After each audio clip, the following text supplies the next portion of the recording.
చపాతీ ఈ విధంగా పూరీలాగా పొంగి సాఫ్ట్‌గా రావాలంటే నేను చేసే విధానం మీకిప్పుడు చూపిస్తాను.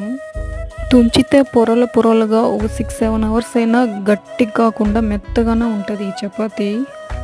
గోధుమ పిండి బయట కొనింది కాదండి. నేనే ఇంట్లో రెడీ చేసుకున్నది. 5 కిలోస్ గోధుమలు తీసుకున్నాను. దానికి 1 కిలో చంబా గోధుమ కలిపి 2 డేస్ ఎండలో ఎండబెట్టుకొని మిల్లుకి పట్టించుకున్నాను. ఇందాక చూసినట్టు పిండిని మెత్తగా కలుపుకొని ఒక 15 మినిట్స్ పక్కన పెట్టుకోవాలి. తర్వాత ఇలా మధ్యలో ఆయిల్ వేసుకొని ఇట్లా లేయర్స్ లాగా మడిచి రుద్దుకోవాలి. ఇలా రుద్దుకుంటే చపాతీ పూరీలాగా బఫ్ఫుని పొంగుతుంది.